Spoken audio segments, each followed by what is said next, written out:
Being at 140, and that leads us to our other big news, which is that Ring Magazine has been purchased by Turki Alalshikh. For many years, Ring Magazine was owned by Golden Boy Promotions. I will say, full disclosure, I have worked for Ring over the years. From my experience, I didn't ever have any interference from Golden Boy.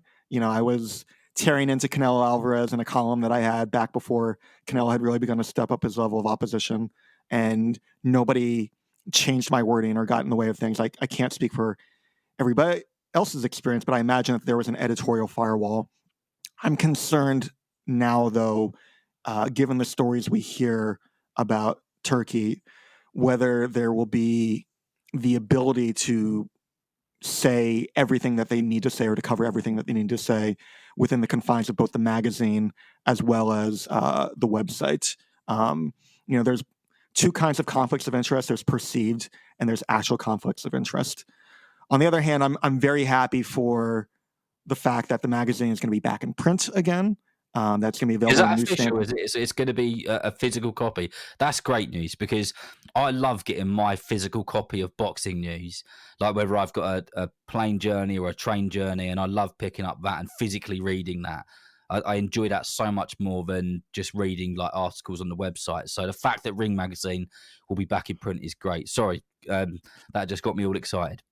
Yeah, well, I mean, here's something else to excite you. In addition to it being back in print, 13 issues a year for subscribers, it will be available on newsstands in select cities, including in London.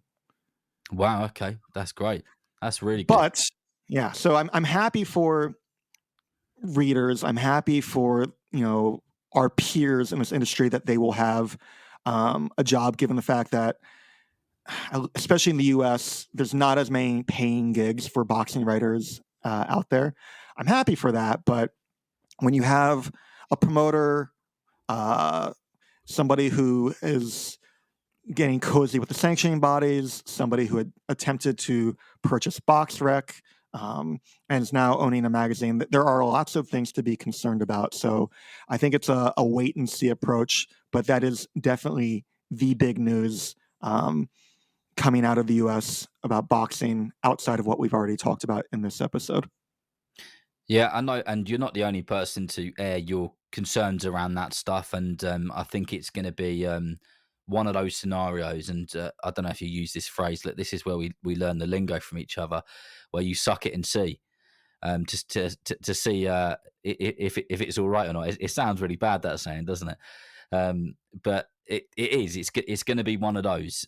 And whether it's a good thing or a bad thing is to for something for everybody to find out. But one thing I do know is that there is going to be opportunities which come out of this happening, because I don't believe it. And this, look, again, this is just a gut feeling and an educated guess. I don't think it's just going to be a magazine. I think there's other plans. I think there's going to be an all singing, all dancing website. I think there's going to be podcasts which are going to come off the back of it. I think they're probably going to be streaming stuff of the Ring related feeds. There's going to be all sorts of other things like that. And that means opportunities. And when you work in the sport, that's a positive. Yeah, the website's going to be run by Rick Reno, who was the founder and longtime head of Boxing Scene. He's the guy who gave me my start. So it'll be interesting to see what he does with it. My hope, again, is that voices won't be silenced, though, whether that is explicitly or implicitly.